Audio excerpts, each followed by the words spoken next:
Hi, I'm Leanne Wood, and welcome to our Take on This. Today is a very special episode of our Take on This because it is June 9th, 2020, and we incorporated Flying Camel on June 9th, 1995. And I have a very special guest with me today, my original business partner, Dave Wylie. Hi, Dave. Thanks for joining me today. You're very welcome. Nice to be here. And can you believe it was 25 years ago when we started this company? Hard to believe. Yes. And Dave, you know what? We've been chatting as we've been preparing for this this Zoom and recording this, but I'm interested to know, I have in my head where and when you asked me to be your business partner more than 25 years ago. Do you remember? I remember exactly when, I can't remember, but there was a little restaurant, tea shop on, what's the street that has the library on it? The former library. I'm terrible with street names. but between Andalusia Street, in that block, we had lunch. Yeah. And that's when I asked you to come on stream with me. Yes. Yeah. Okay. Our story is the same. So just a little bit of background. Dave and I worked together at another agency called GFS Consulting and Marketing at the time. I was actually off on mat leave. When you called me to meet me for lunch, I was like, okay, what's going on? Oh, that's really nice that he's asking me for lunch on my mat leave. That's cool. And I was, if you remember, I was 29 years old at the time, and not sure if I had baby Trevor in the bucket or not, but or if I came by myself. But I remember that, I think it was called Waddington's or something in Brantford, where you asked me. Yeah, it was. Yeah. You didn't bring Trevor with you. No. Yeah, and I've told this story a million times, but when I look at my son, who is 25 years old, and he's a big guy with a big beard, and that's how old Flying Camel is, because that's when we started. Yeah. Anyways, so Dave, we've been doing a lot of kind of anniversary activities, and kind of ironic that it's our silver anniversary when my hair has never been more silver through this whole. I can't tell. I have root spray. Oh, I was going to ask you, how do you handle that? All the hairdressers are closed. Yeah. So I'm just going to kind of quiz you on who were our first clients. Let's see if it's kind of like, what was that old game, the Newlywed Game, where you have to try and remember the same things? Who were our first three clients? Well, the one I remember easily is Aurea, because we did there. And it was a fairly big job, the annual report. Yeah, and for other people, Aurea is the Ontario Real Estate Association, which is still very vibrant association. Yeah, they sort of changed their mandate, I guess, somewhat. They don't cover this things as extensively as they used to. Because we worked for them for years, though. We did their leadership conference stuff and all their materials, and the Realtor Edge was their big publication at the time that we did. Yeah. And then we did their annual report every year. Yeah. And they were a major client. As I recall, they were the first of one of the larger jobs that we did. And then we did work for Comcast Pipe too, did we? Yes. Of course. Of course we did. I mean, we didn't do a lot for them initially. And then I still know that guy. How's he doing anyway? It's good. Actually, he has a birthday. Yeah. Yeah, and then what else did we do work for at that time? I think in the realm of the concrete pipe world, it was the Ontario Concrete Pipe Association. Ontario Concrete Pipe Association. We probably got that job because of Brian. Yeah. Yep. Shout out to my brother, Brian Wood. So, and then we were kind of talking about this too. Within the first year of Flying Camel, one of the clients that kind of started Flying Camel's trajectory into the world of kitchen and bath, one of our first clients was Heartland Appliances. Yeah. That we did Yeah. a ton of work for. We did. And he and that contact was through PRX Studios. Mm-hmm. Excuse me. And what Brad would initially do to produce a brochure on his, at that time he only had the one stove, which Mm-hmm. was the retro one. They looked like an old wood burning. Well, some of them were wood burning stoves. Mm-hmm. And he would go into PRX Studios, hired a food stylist, and let Jan take all the pictures, and then he get a printer to assemble it all. Like there was never no initial design per se, like graphic design. It was just all, cobbled together. Mm-hmm. And I remember looking at the first brochure that they produced, and it was just rife with typos and spelling mistakes.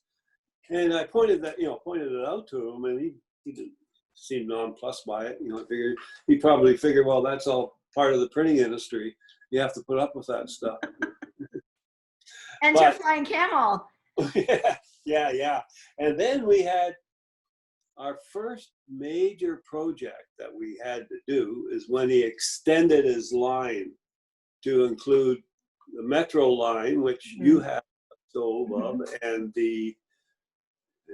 let's see, I have it, Legacy. The Legacy.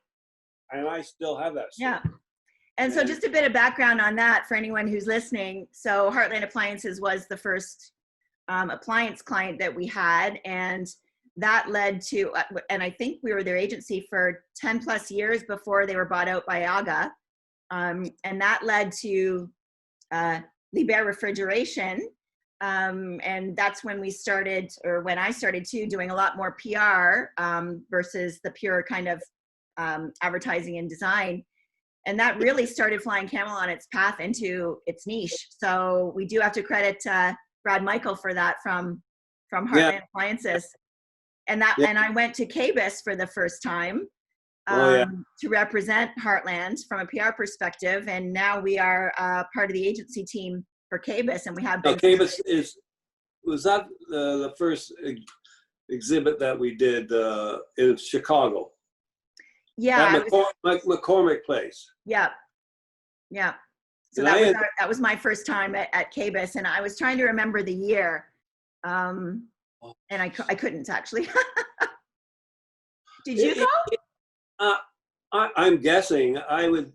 I'm thinking it maybe 2003 or something around. Oh, okay. I was thinking it might have been earlier than that, but yeah. Oh, not much earlier than that though, because it wasn't long after. Actually, I bought I think one of the stoves that were on display. Oh, okay. Do you still have it in your kitchen? I do. Yeah. Okay. And I sold mine with my 2 houses ago, so I don't have that anymore. No legacy of Heartland Appliances. So, Dave, I was also asked a question about what our work days were like in 1995, and we had kind of mentioned the fax machine.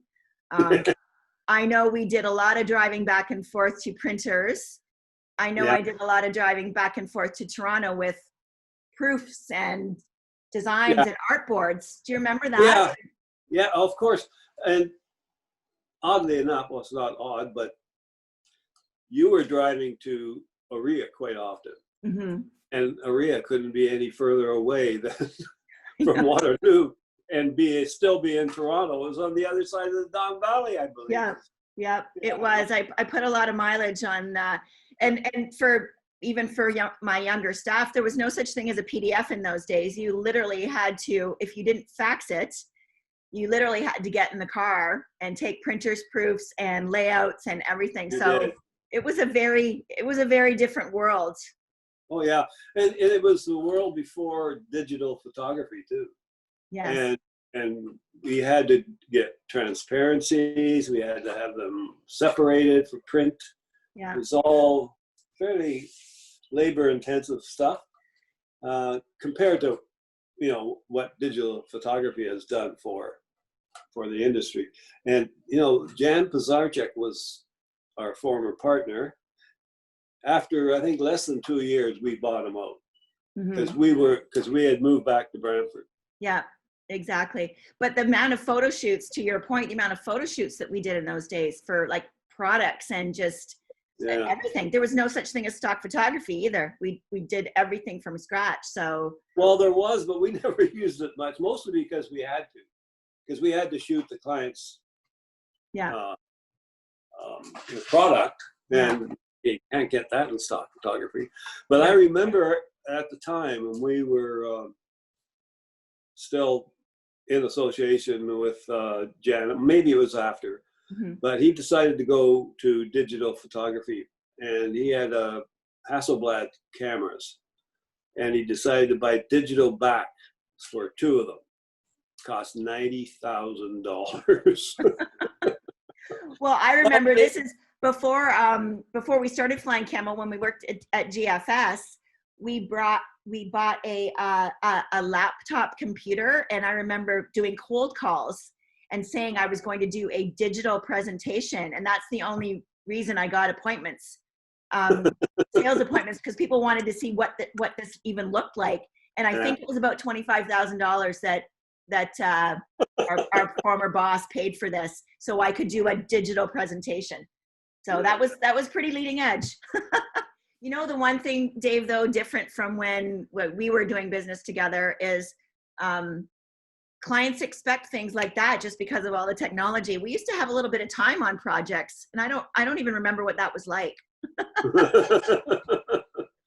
Well, and you also had to build in your travel time and when they could see you in a couple of days, because there was the timelines are very, very different now. I think I remember when we started working for Colio Wines too. That was fun. All of that label design work and everything that you did. It was always fun to go into the LCBO and see all your work kind of on the shelves at the LCBO. Yeah. That was fun. And I think I even was a model one time for a shelf strip. I think I still have that. It was, I think I've showed my team. It was like Leanne, hostess of 8, and I chose Colio wine for my dinner party or something like that. So I was actually on shelf at the LCBO too. So that's kind of fun.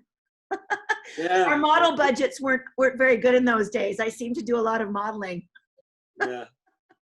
Yeah, we seem to do a lot of things. Yeah, I know. Yeah. But we had to improvise because we didn't have. And what I also think about is how easy it is to just Google things right now. And when we started in 1995, we just had to figure everything the heck out. And our copywriter at the time, remember, she would spend days in the library. Lynn Redfern, she would go to the library and do research, and that was the only way that you found things out. And our stacks of magazines to do research too. Do you remember that? Oh yeah. Ad annuals and all the industry stuff. So it was a completely different scenario there in those days than it is now. I mean, you probably don't do a lot of the same type of work that we did then. Even it was. No, we really morphed more into the PR and social media. Because we used to do, first 10 years, we did so much brochure work. We did. And ad work. And ads, yes. Yeah. We did a lot of ads for OCPA, and some of them were fun. But when Paul came on, he was a good guy. He sort of gave us license, and just about anything we would do creatively, he liked it and accepted it. Yeah, and you know what?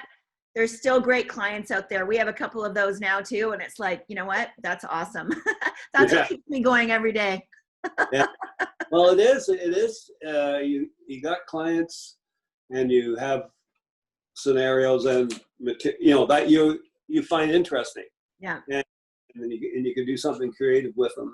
That makes the job worthwhile and fun. So you gotta have fun.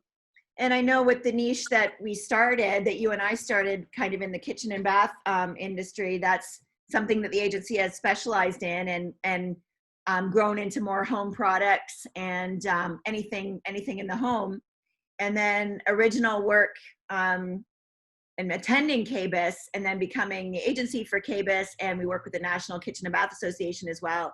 It's been an amazing 25 years. And I guess I have to really thank you for starting out and believing in a 29-year-old, because that was kind of something else too.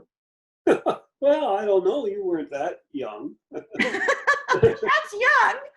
Oh, but we were both sort of fledglings starting off the business. You know, you had to deal with all aspects of it, of course, when you're running your own business. And this is me. I used to just focus on design, basically, and art direction. But when you're running your own business, no, you can't be so focused. You have to look at the overall picture and got to have an open mind on a lot of things. And I think we both learned pretty quickly. And I remember that we, I think we paid ourselves 25 grand a year. Yeah, it wasn't overly profitable in those days at all, but you know what? It's been a good ride. So what are you up to these days? Tell us in retirement. I know you're still into photography, you're still into wine. I'm into wine. No, yeah, I used to ride a lot more than I do now. My bike, that is. But I still do ride. I still ride. Well, it's kind of like there's been a lot of people in retirement in this kind of pandemic time. So it's a lot of people have been off work. So it's kind of a future glimpse into retirement sometimes. But at Flying Camel, we've been really busy and able to work from home. So really lucky to be able to do that. So yeah, I was wondering how, you know, if you were still keeping fairly busy, and you have been. Yeah, we have. It's all good, and I, you know, thankful to our great client list and to my team as well. So, I mean, this has been a long recording, but it's been great catching up and going down memory lane. As I said, the 25th anniversary. The papers, our incorporation papers, they're yellowed, Dave. Which memory is lane. It's a very long one. Which is a little frightening. Yeah, it's been like 15 years since I've retired. So yeah, well, as I said, I've always been very grateful to be your partner in the first 10 years of Flying Camel, and it definitely sent us on a path, and you taught me a lot in those days. And thanks so much for appearing on our Take on This today for our 25th anniversary. My pleasure, and have another 25. I'm not sure I'll be around, but thank you.